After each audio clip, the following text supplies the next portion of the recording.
Good morning, everyone. Hope you're all having a wonderful day today. Today, we're going to be talking about one of my favorite optics and easily one of the highest value and best all-around optics for any rifle that is duty grade and ready to go for your setup.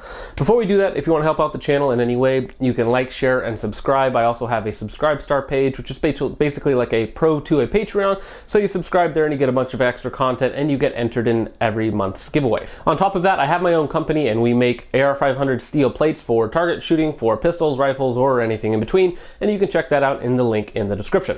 So as you could tell by the title of the video, the intro, and of course what I'm holding in my hand right now, we are going to be talking about the Eotech 512. Now this is one of Eotech's oldest optics and they're still making them today, and they're still used by countries around the world as their military optic because they are built like a tank and they have a lot of advantages compared to some other optics on the market. So first off, what I think makes this the highest value optic on the market is the fact that you can find these brand new on like Palmetto State Armory, Bowtac, eBay for under $400 brand new for an Eotech optic. Now, if you're willing to go into the used market like I did, I actually paid $300 for this optic. Now, this Eotech is fairly old. This one here was manufactured back in February of 2011. So this one is going on about a decade old. Now, there are some problems that people have had with Eotechs in the past. This is another Eotech right here on my 10.5. This one here is manufactured in 2017, so it's a much newer iteration, but still going on 4 years old. So before we go any further, let's go ahead and talk about its features and why I think it is still an excellent optic in 2020. So this is, of course, a holographic optic. It has a very large, I think it's an 1.25 inch window. It's an inch by 1.25 inch, I believe. So it's a very big window on the Eotechs, which is very nice. It makes them very, very fast to pick up targets. On top of that, most glass has a little bit of a blue or a greenish tint to it with a notch filter, which allows you to have a little bit longer battery life and a little bit brighter of a dot or whatever you're using. This is almost perfectly clear. So the glass quality on both of my Eotechs, whether they're manufactured 10 years ago or 3 years ago, is exceptional. So the glass quality on them is very, very good. And on top of that, the reticles get extremely bright, very, very bright enough to where you can stare into the sun and still see your reticle. So speaking of the reticle, these of course come with Eotech's famous donut of death. So the donut of death is the 65 MOA circle with the hash marks in it. It has 4 hash marks in it, and of course the 1 MOA center dot. What that means is that you get a very, very fast, very bright reticle up close. You have a very large 65 MOA circle that you can just put it on a target up close and you're going to be hitting that target. And then of course you have the 1 MOA center dot, which is very, very precise. So I've taken shots with just the Eotech, no magnifier whatsoever, out to 300 yards on a man-sized steel target, and it's extremely easy to do. It's boringly easy to do. You can stretch these guys without magnification out to 400 or 500 yards, depending on your gun and your setup, that sort of thing, with absolutely no issue. And when you attach a magnifier, as long as you're good at holding over or judging distance, it should be fairly easy.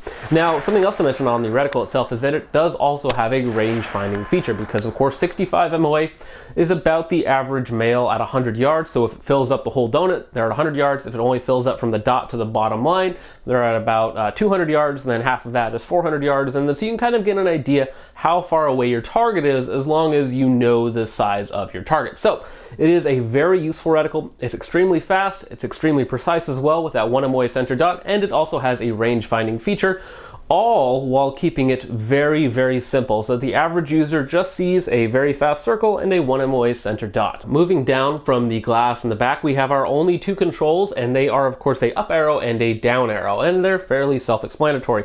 If you just hold the up arrow, it will of course cycle up through its 20 brightness settings up to its max brightness setting, and if you push down, it will go down to its lowest settings. Now, the 512 specifically are not night vision compatible, so they're not really designed for that, and Eotech has other optics that are designed for night vision use that have a little bit of taller mounts as well. Their 2 series or their EXPS series have the lower 1/3 mount. We'll talk about this one a little bit later. And of course, if you push the 2 buttons, it will of course turn off. Now, I believe if you push the minus button to turn it on, it will have a 4-hour on feature, and if you push the up button to turn it on, it will stay on for 8 hours. Now, Moving on from there to the forward compartment, this is of course a 2 AA batteries. So here's your storage compartment right here for your batteries, and they are aligned in the straight configuration. So these are just straight up AA batteries, which is good and bad. One, AA batteries are long, which is why the Eotech 512 does take up a lot of space. We'll get into its form factor a little bit later. But AA batteries are extremely easy to source, and you probably have a lot of them on you. Battery life on this Optic is 1,000 hours with, again, like I said, a 4-hour auto shut-off if you push the down arrow and a 8-hour auto shut-off if you push the up arrow. So for most people, 1,000 hours is quite a lot. 1,000 hours is basically 1 month of constant on time, which if you're somebody who likes to just leave your reticle on, a month may not be a very, very long time. But for most people who aren't running their guns every day, or if their gun isn't in a specific like home defense or truck gun scenario where it doesn't need to be on in a moment's notice, even though all you have to do is just push a button to turn it on, for those people who like just a reticle to be constantly on, like an aim point or a hollow sun or something like that, where they have like a 50,000 hour battery life, although realistically that's more like a 20 or 30,000 hour battery life. It's not going to quite be there, but still, if you need it to be there and you change out your batteries, it's going to have a full month of runtime. That's on 24/7, of course, but you're also going to be having to work the auto on and off. So I like the auto on and off feature. I think 4 hours and 8 hours is a long time for an Optic to actually turn off on you. But of course, if you just push up or down on any one of the buttons, it resets that time period, so then you have another 8 hours to go. So now let's go ahead and talk about its form factor. And as you can see, it's a little bit longer and bigger than most other red dot or holographic style optics. So what you get here, it's about 11 ounces, which is a few ounces heavier than most red dot and mount setups, though this of course does come with its own mount.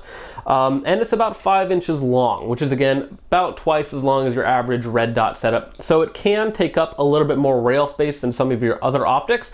So I wouldn't recommend this for really, really short guns. Like I think I have something around here. So like I said, I wouldn't recommend it for super short guns like this 4-inch AR9, because it is going to take up a lot of your rail space and will end up getting in the way of your hands and some of your other stuff. But of course, in longer builds, like anything probably 10.5 and longer, it is going to leave you plenty of rail space for all of your LARPing accessories. One thing that I did forget to mention on here is that when the batteries do get to 20%, the reticle will actually flash when you turn it on.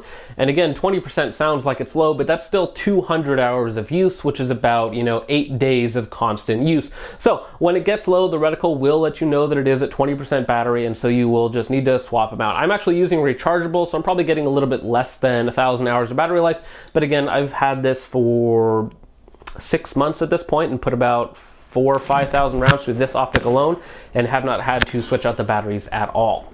Then on the right side of the optic here, we have our windage and elevation. They're both nicely tucked underneath the aluminum shroud, so they're very hard to hit accidentally. That being said though, they are easy enough to turn with like your fingernail or with a coin, a screwdriver, end of a casing, anything like that to make adjustments on. Then on the other side, of course, we have our tightening method, which really you can just kind of put it on and then snug it down with your thumbs. And then if you want something a little bit more snug, you can use again like a coin or a screwdriver, and you can get it just a little bit more snug on there, though I wouldn't overdo it as it really doesn't need to.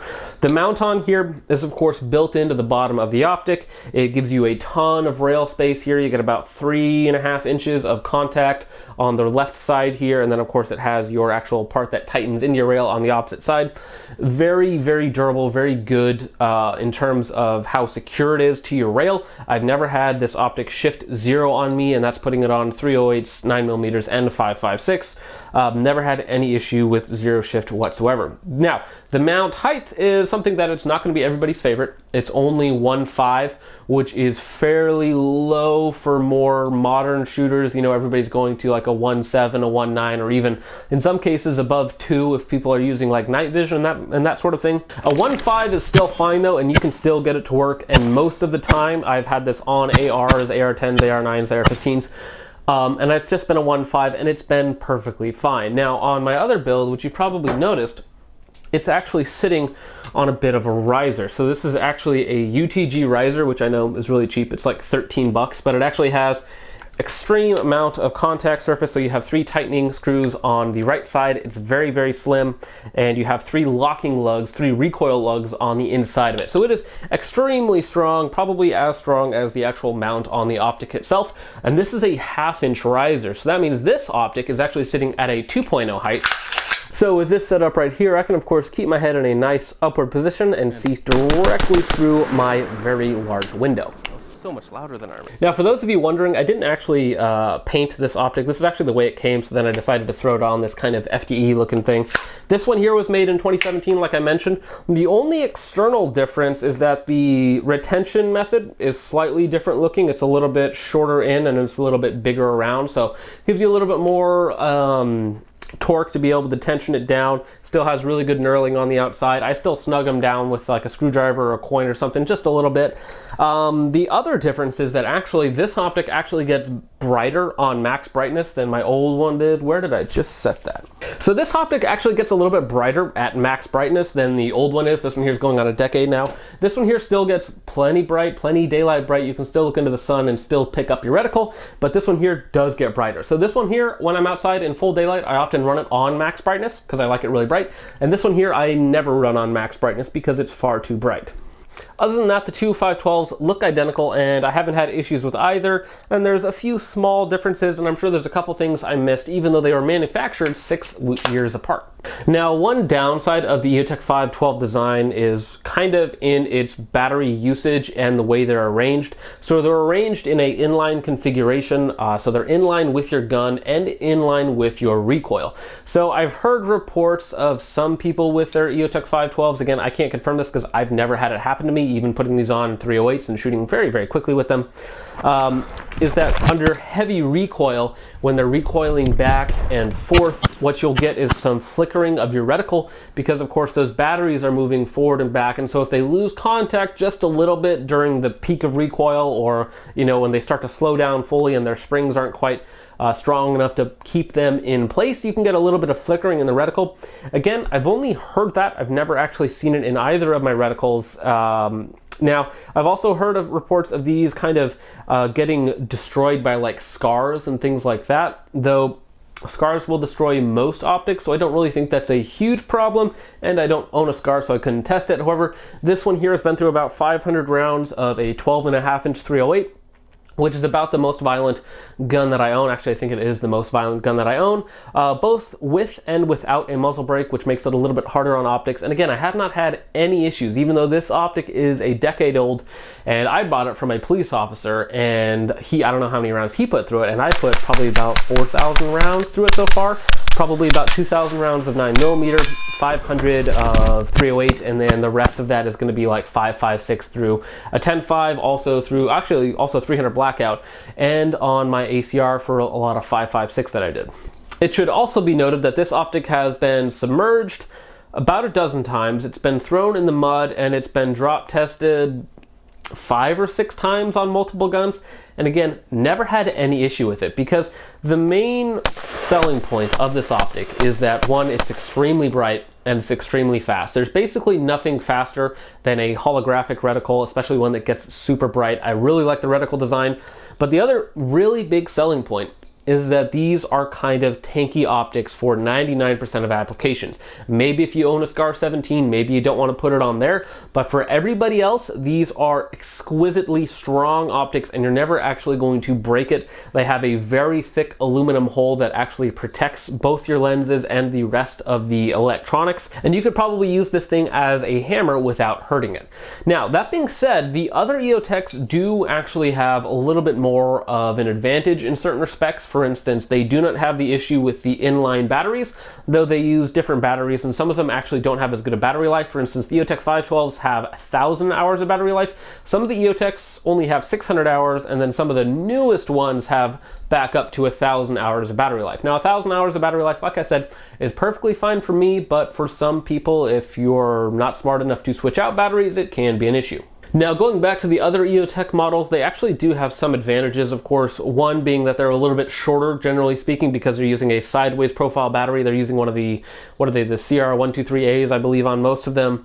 Some of them also come with night vision settings, which again, if you have nods, that is an excellent feature to take advantage with. And of course, they also have lower 1/3 mounts, so that actually pushes your optic up a little more, which makes it, one, easier to use with night vision, and of course, just more comfortable for shooting in general, especially if you're anyone who has an actual neck.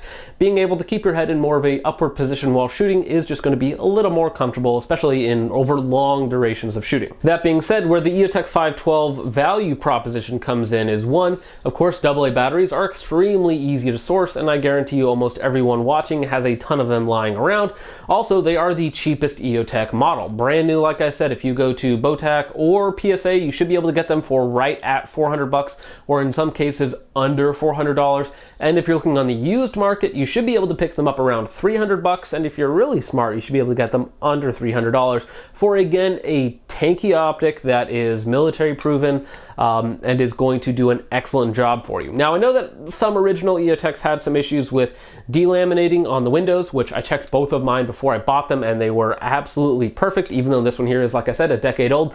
And some of them also had some thermal drift. When in like Arctic conditions or very, very, very cold conditions, they would actually have some thermal drift, which is normal for most red dots to actually have some thermal drift. Newer versions have fixed that problem, but again, if you're somebody who lives in an area where it has large temperature swings throughout the year, then that is something that you might want to keep in mind, especially when buying an older one. If you're buying a newer one and you're paying $400 for a new one, then you're really not going to have to worry about that.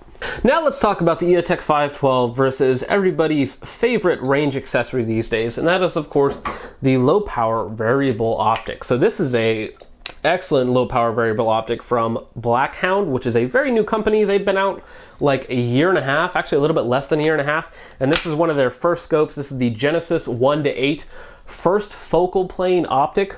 It is actually a 34mm tube, comes with its mount and everything, and you can get this whole thing for $400. It's right now sitting, or sorry, $450. It's actually sitting on my ACR with the 5.56 barrel installed currently. So this optic is about $450 brand new, and it is an extreme amount of value. It is one of the best sub $500 LPVOs on the market, and it gives you a ton of other features that other LPVOs don't. However, in 99.9% of real-world circumstances, this is going to be a better choice, whether it's home defense or whether it's some sort of societal unrest situation. As we've seen recently, most of our engagements take place in arm's length or just barely longer, where a red dot or a holographic sight is going to shine. The only area where a LPVO would beat it is with, again, target identification, but again, that really doesn't matter when you're within grappling distance of your opponent.